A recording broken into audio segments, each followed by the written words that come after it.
आप सब? I hope सब बहुत अच्छे होंगे, सबकी पढ़ाई भी और लाइफ भी आई होप सो काफी अमेजिंग चल रही होगी। मैं हूं आपकी अपनी Khushboo ma'am, biology educator at Rank Plus, और आज हम करने वाले हैं कंट्रोल एंड कोऑर्डिनेशन का रैपिड रिवीजन, वो भी जस्ट 20 मिनट्स में। Yes you heard it right, आज हम वन शॉट करेंगे कंट्रोल एंड कोऑर्डिनेशन का, वो भी 20 मिनट के अंदर। चलो तो लेट्स गेट स्टार्टेड, क्योंकि टाइम हमारे पास काफी कम है।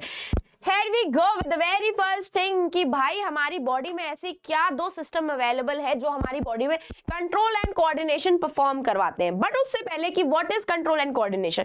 कंट्रोल एंड कोऑर्डिनेशन का मतलब ये होता है कि मेरे ब्रेन ने सोचा कि मुझे अपना हाथ उठाना है और ये इंफॉर्मेशन मेरे हाथ तक गई, जिसकी वजह से मेरे ब्रेन ने जो चीज सोची वही मेरे हाथ ने परफॉर्म करी। तो मेरा ब्रेन कंट्रोल कर रहा है और उस कंट्रोल के साथ साथ मेरा हाथ कोऑर्डिनेट कर रहा है। तो जो मैं बोल रही हूँ मेरा हाथ वही कर रहा है। That is known as control and coordination. और हमारी बॉडी में ये कौन परफॉर्म करवाता है? दो सिस्टम अवेलेबल है, one is the nervous system and another one is the hormonal system. Nervous system में आपके सारे न्यूरॉन्स, आपका ब्रेन, आपका स्पाइनल कॉर्ड आ जाता है जो आपके सारे फंक्शंस को कंट्रोल करता है। उसके अलावा देखो आपके बहुत सारे ऐसे बॉडी पार्ट्स हैं, मेनली आपका ब्लड है वो आपके नर्वस सिस्टम से कनेक्टेड नहीं होता है। तो हमको एक ऑल्टरनेटिव सिस्टम भी चाहिए था जहां पे हम हार्मोनल केमिकल सिस्टम, हार्मोन्स जिनको हम केमिकल मैसेंजर्स बोलते हैं, उनका यूटिलाइजेशन करते हैं to transfer information from one body part to the another body part, ताकि हमारी body control and coordinate responses perform कर सके। तो ये हो जाता है हमारे दो सिस्टम जो कंट्रोल एंड कोऑर्डिनेशन परफॉर्म करते हैं।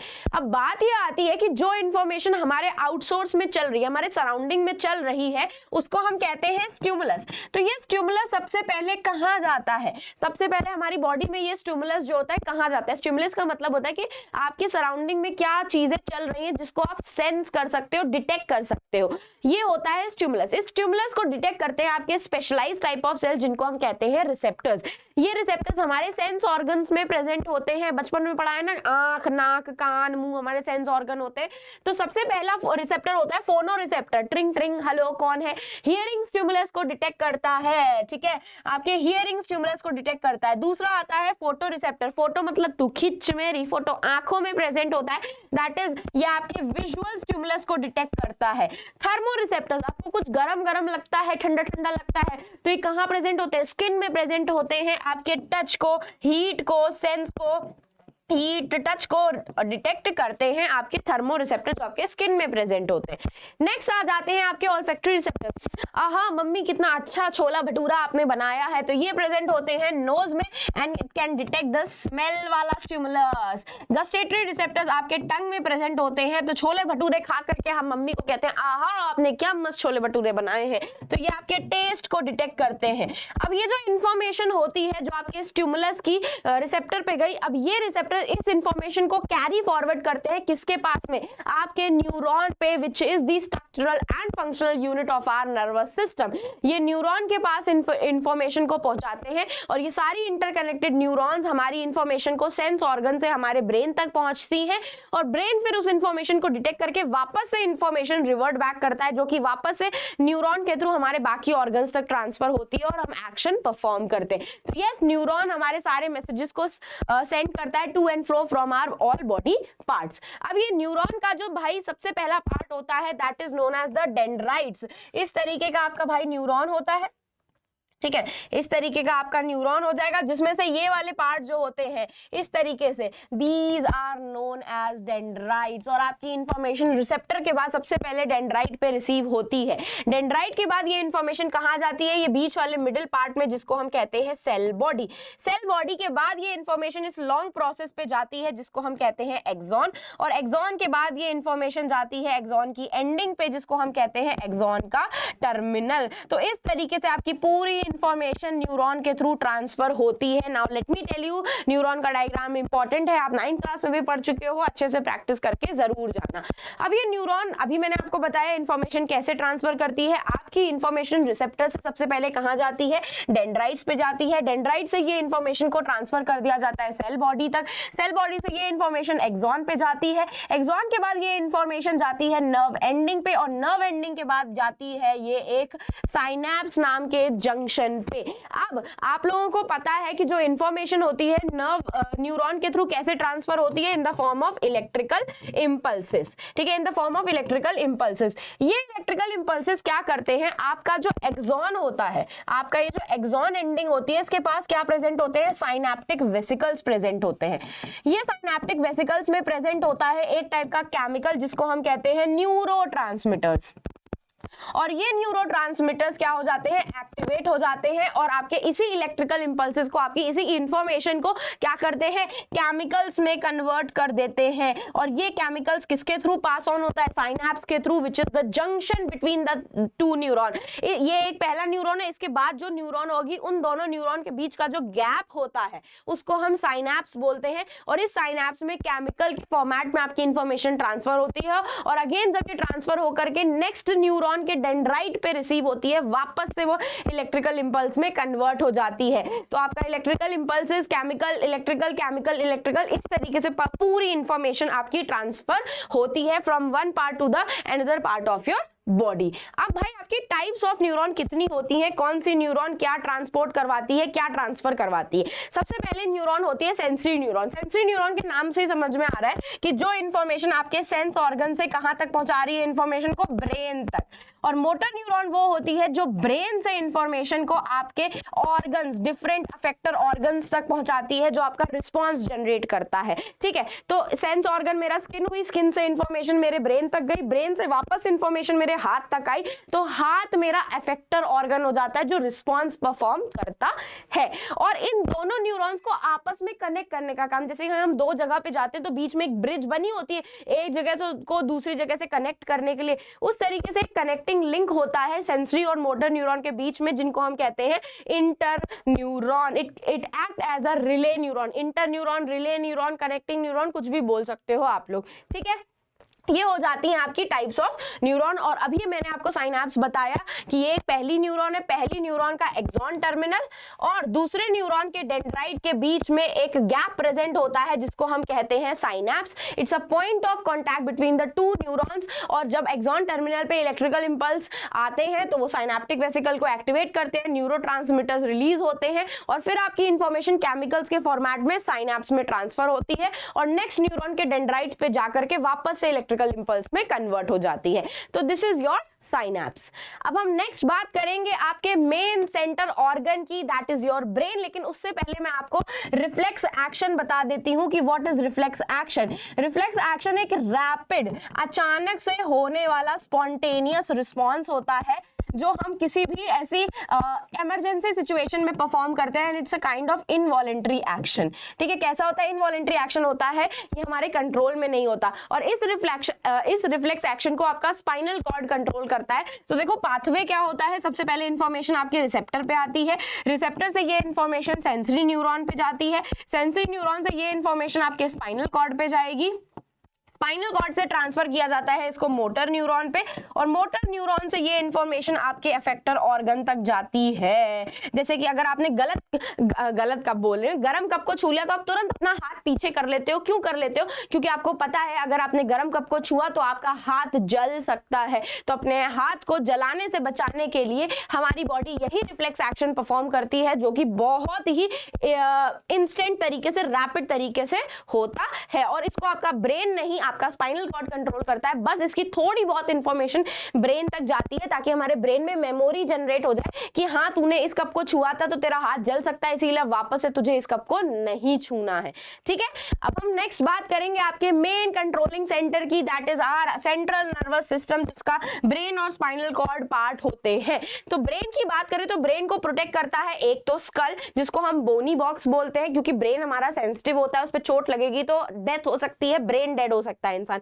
स्कल के नीचे प्रेजेंट होती हैं मेनिंजेस, जो कि 3 लेयर्स होती हैं, 3 मेम्ब्रेन लेयर्स होती हैं। ये भी आपको आपके ब्रेन को प्रोटेक्शन प्रोवाइड करती हैं। और इन्हीं मेनिंजेस की लेयर के बीच में एक फ्लूइड प्रेजेंट होता है जिसको हम कहते हैं सेरिब्रोस्पाइनल फ्लूइड। और स्पाइनल कॉर्ड को प्रोटेक्ट करता है वर्टिब्रल कॉलम, रीढ़ की हड्डी हमारी, और इसी रीढ़ की हड्डी के बीच में ही अगेन वहां पे सेरिब्रोस्पाइनल फ्लूइड प्रेजेंट होता है, जो वापस से हमारी स्पाइनल कॉर्ड को शॉक से और इंजरी से बचाता है। अब ये हमारा जो ब्रेन होता है ये हमारे 3 पार्ट्स में डिवाइडेड है, एक पार्ट होता है इसका फोर ब्रेन का जो फर्दर 3 पार्ट्स में डिवाइडेड है, एक होता है मिड ब्रेन का कोई बाइफर्केशन नहीं होता है, और लास्ट में आ जाता है हाइंड ब्रेन जिसके अगेन 3 पार्ट्स होते हैं।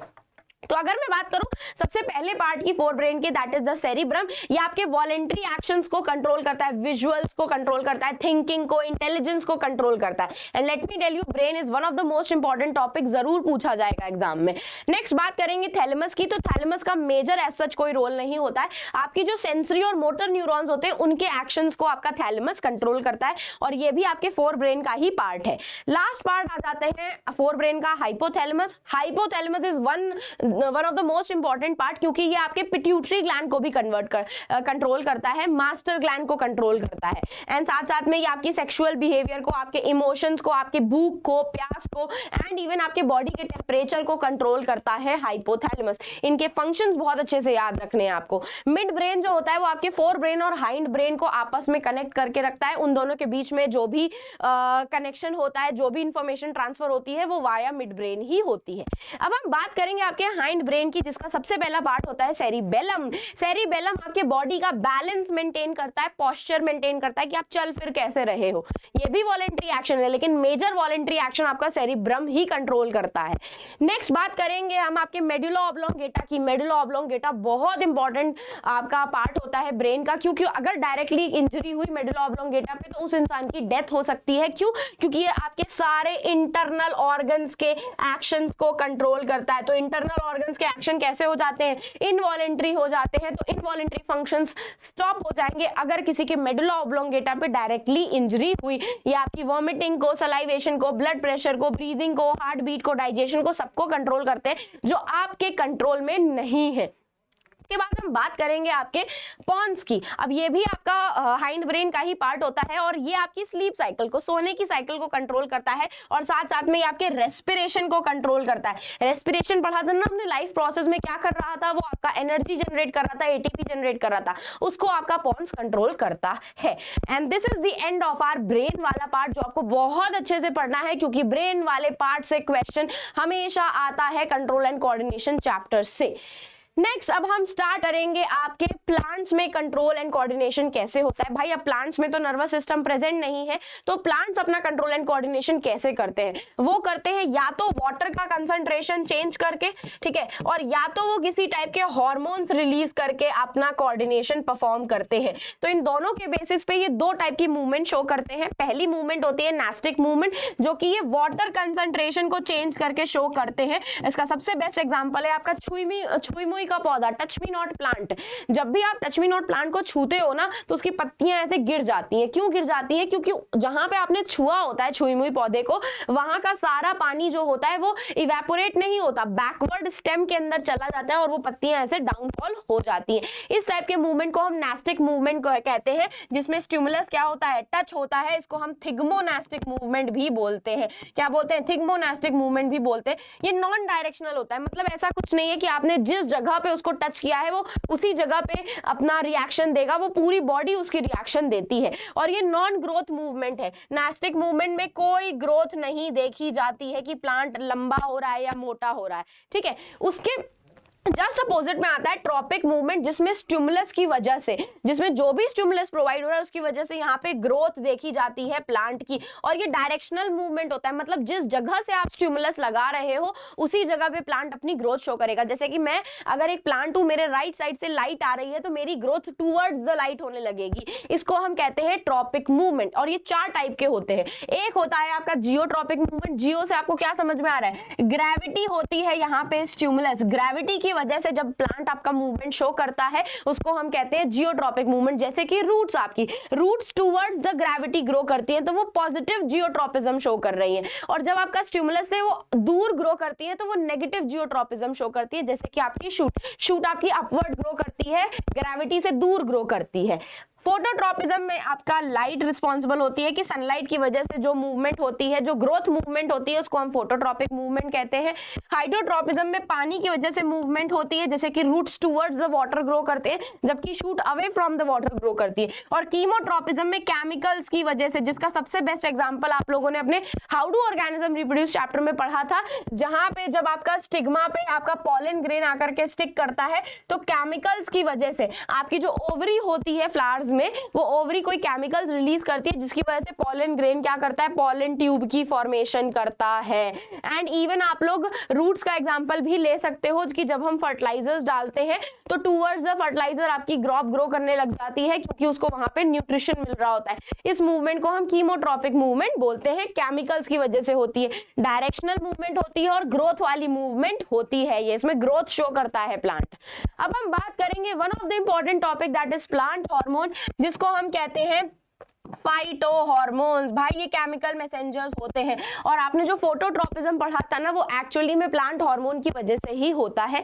फाइटो हॉर्मोन्स आपके दो टाइप के होते हैं, एक ग्रोथ को प्रमोट करता है, बढ़ाता है, और एक जो होते हैं ग्रोथ को इनहिबिट करते हैं, रोक देते हैं। ग्रोथ प्रमोटर्स आपके तीन टाइप के होते हैं, एक होता है ऑक्सिन, एक होता है गिबरलिन और एक होता है आपका साइटोकाइनिन। ये तीन टाइप के होते हैं। एक होते हैं आपके ग्रोथ इनहिबिटर्स, ग्रोथ इनहिबिटर्स में एब्सिसिक एसिड आ जाता है और इथाइलिन आ जाता है। इथाइलिन आपका गैसियस होता है और इससे रिलेटेड एक क्वेश्चन आया था कि कौन सा ऐसा प्लांट हार्मोन होता है जो गैसियस होता है आपका, तो वो इथाइलिन होता है। इसका मैंने पूरा टेबल बना दिया है, जिसका आप चाहे तो स्क्रीनशॉट ले सकते हो क्योंकि ये टेबल बहुत इंपॉर्टेंट है, इससे क्वेश्चन जरूर आएगा। ऑक्सिन की बात करें तो ये फ्रूट की ग्रोथ को प्रमोट करता है और सेल का एनलार्जमेंट कराता है। Cell division is different, cell enlargement is different. Cell division में एक से सेल दो, दो से चार होगा। सेल एनलार्जमेंट में एक ही सेल का साइज इंक्रीज हो जाता है, तो ये साइज इंक्रीज कराता है, याद रखना। गिबरलिन का भी सेम फंक्शन होता है, लेकिन जब तक वहां पे ऑक्सिन की प्रेजेंस नहीं होगी तब तक गिबरलिन एक्ट नहीं करेगा।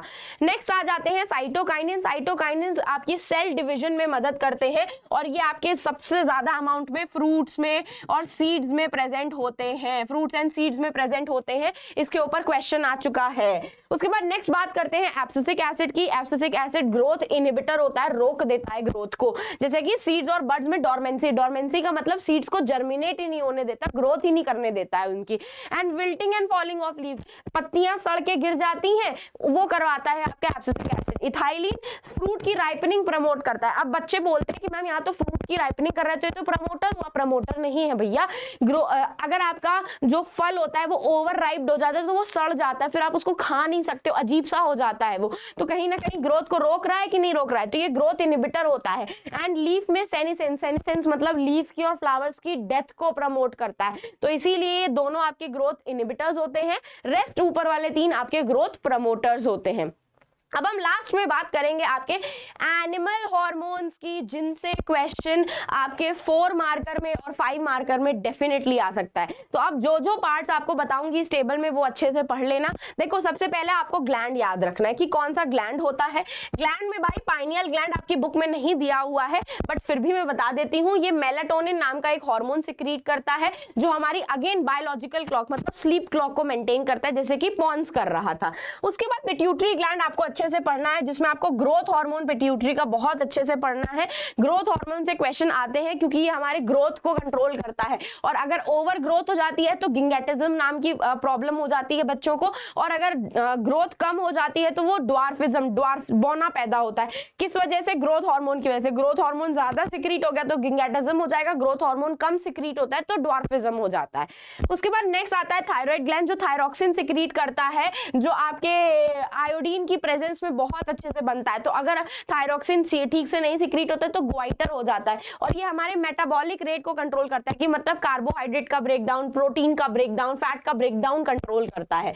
एड्रिनल ग्लैंड 2 हार्मोन सिक्रीट करता है, एक एड्रिनलिन, एक कॉर्टिसोल। एड्रिनलिन को तो हम फाइट और फ्लाइट वाला हार्मोन, जब भी हम किसी डरने वाली इमरजेंसी सिचुएशन में होते हैं हमारी बॉडी में एड्रिनलिन ही सिक्रीट होता है, और अगर हम स्ट्रेस में होते हैं, हमें किसी चीज की टेंशन है, तो उस स्ट्रेस हार्मोन में कॉर्टिसोल रिलीज होता है, जो कि आपका एड्रिनल ग्लैंड सिक्रीट करवाता है।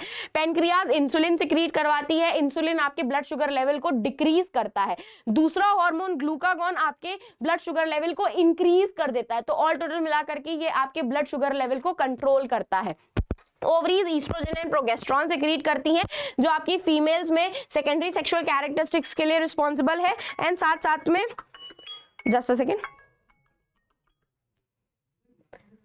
सॉरी, एंड साथ साथ में वो क्या करता है, मेंस्ट्रुअल साइकिल को भी कंट्रोल करता है। उसके बाद बात करेंगे टेस्टिस की। ये टेस्टोस्टेरोन सेक्रीट करती है जो मेल्स में सेकेंडरी सेक्सुअल कैरेक्टरिस्टिक्स के लिए रिस्पॉन्सिबल है। तो ये सारे, सबसे पहली चीज, एक तो इनके फंक्शंस आपको अच्छे से याद रखने हैं, इनके हॉर्मोन्स अच्छे से याद रखने हैं, और कौन सा ग्लैंड इन्हें सिक्रीट करता है वो याद रखना है। और एड्रिनल ग्लैंड जो होता है वो एड्रिनलिन हार्मोन जो सिक्रीट करता है वो कितने कितने हार्मोन्स और कितने कितने ऑर्गन्स के ऊपर अपना इफेक्ट क्रिएट करता है, ये आपको अच्छे से याद रखना है।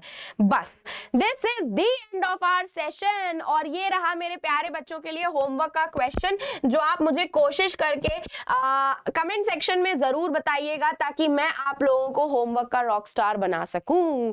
तो अब जाते जाते मैम के सेशन को लाइक जरूर कर दीजिएगा, चैनल को सब्सक्राइब करना मत भूलिएगा, क्योंकि आपकी गुन्नू मैम आपको यही पढ़ाने वाली है। और अगर आप चाहते हो कि कोई भी सेशन मिस आउट ना हो तो सेशन को लाइक और चैनल को सब्सक्राइब करना मत भूलिएगा। अब हम फिर मिलेंगे चलते चलते ऐसे ही नेक्स्ट अमेजिंग सेशन में। तो bye guys and take care.